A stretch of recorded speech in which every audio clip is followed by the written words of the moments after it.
Okay, sige, whenever you're ready. Bago naman. Of course. Ako'y pawis at pabago. Ay. Okay lang po. Basta Okay, class. Ayan. Good afternoon po sa ating lahat. Good afternoon po. Ako po si James Martin Diego. Ako rin po si Crescel Bonaset at kami ang inyong MC for today. So, bago po tayo magsimula, nais kong ipakilala o ipakita sa inyo ang ating tema ngayong araw. Ito ay sayaw ng kultura, galaw ng pagkakansa. Ano kaya ang ibig sabihin nito? Ayan, ibig sabihin nito ay ang bawat galaw at hakbang at kumpas ng ating mga sayaw ay sumasalagin sa pagmamalaki at pagmamahal natin sa ating mga tradisyon.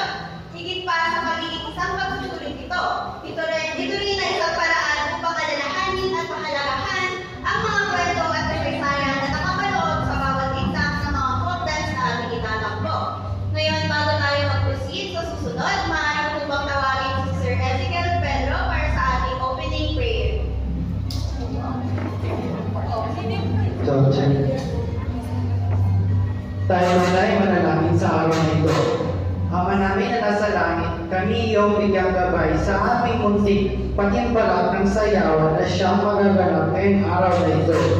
Gabayan niyo ulit ang aming mga guro at naway bigyan sila ng lakas upang gawin ang kanilang mga trabaho at lakas upang gabayan kami inyong mga estudyante.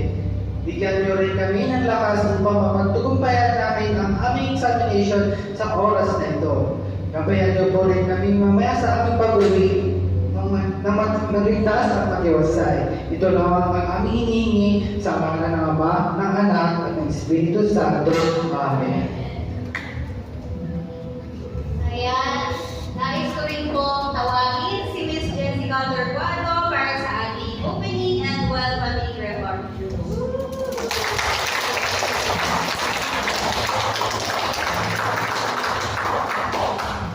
Magandang hapon po sa mga nagagandahang binibini at sa mga nagbababuhang mga ginoo. Ngayong araw ay ating matutunghayan ang pinakahanda at pinagtuunan ng pansin ng mga mag-aaral mula sa Business 2C, Medjur ng Pilipino at ng mga mag-aaral mula sa Biology. Ngayong araw din ay ating matutunghayan ang pinaghandaan na sayaw ng iba't ibang katutubong sayaw mula sa Pilipinas. Naway kayo ay masiyahan sa aming tanghal at muli maraming salamat at magandang hapon.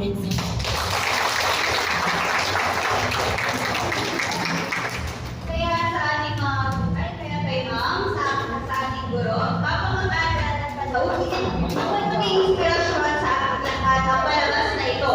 Huwag po kayong pag-atubilihan to ang inyong masigabong munakbak sa bawat pagtatanghal. Bilang pagkilala sa hirap at dedikasyong hilaan ng bawat isa sa paghahakot na. Excited ka na ba? Oo, ma'am! Tara!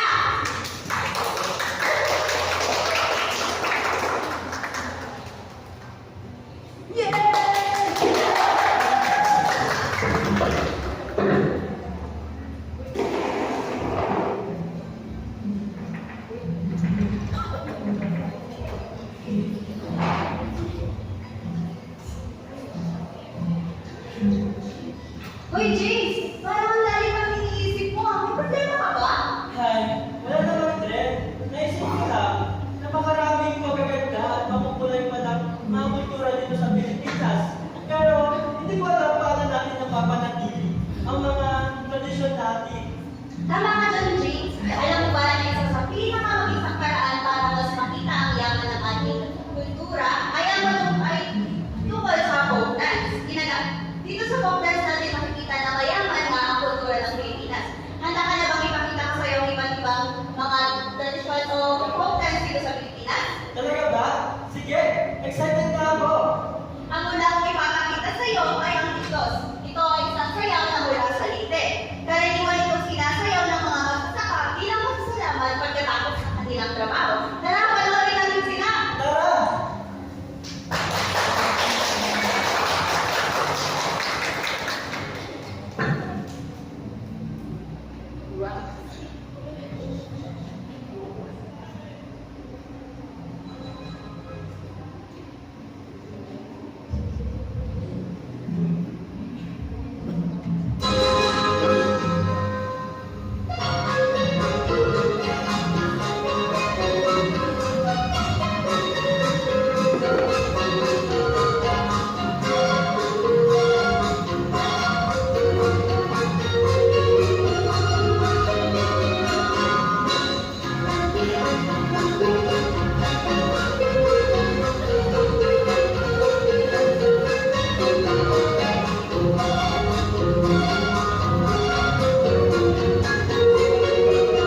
Wow! Ang ganda ng galaw nila. Simple pero walang sigla. Nakaka-energize tuloy makisayaw sa kanila. Para kang mapapay ng sasaya. Ano pa ang susunod? Glenn? Ang susunod ko na ipapakita sa iyo ay ang pinakalato Putang Kutsya o nakila sa Mindanao. Ito ay tungkol sa pagliligawan. Ikaw, may niligawan ka naman? Wala ka naman. O may nililigawan ka? Ayan, makikita mo rito ang impluwensya ng ating mga katutubong dito. Dito, panoorin natin kung galing ang kulay.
alitaktak.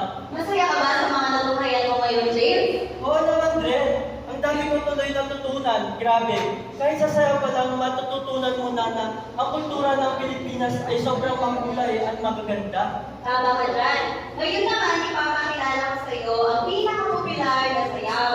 Ito ay ang Marinosa, ang pambansang sayaw ng Pilipinas. Isa itong sayaw ng pagmamahalan at madalas sinasayaw sa mga okasyon ng kasiyahan. Tara, sayaw din tayo! Tara!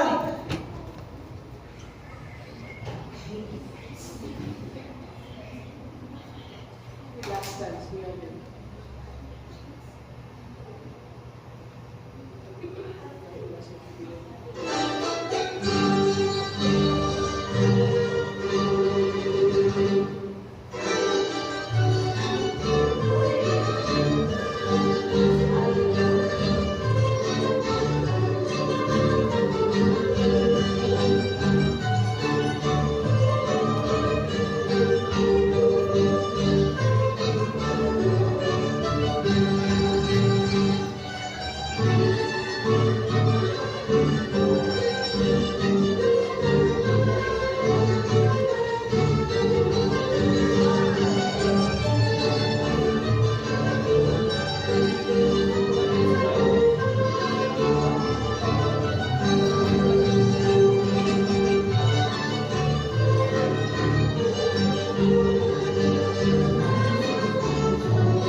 Nakakapagod naman iyon. Dred, salamat sa pagpapakilala sa akin sa mga sayaw na ito. Ang daming kwento at kasaysayan na dala ng kanilang mga galaw. Tama ka dun, James. Ang mga sayaw na ito ang nagdadala ng ating pagkakakilanlan bilang Pilipino. Kaya mahalaga na ipagpatuloy natin ang mga tradisyong ito. Ngayon tapos ko nang ipakilala sa iyo, maaari na ba tayo umuwi? Tara na, uwi na tayo! Tara! Tara!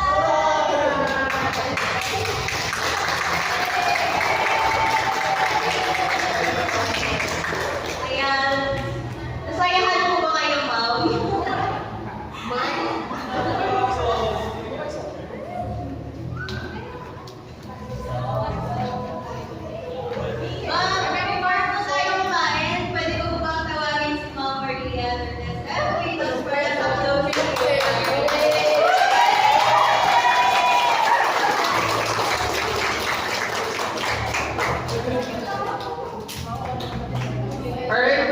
all, give yourselves a big round of applause.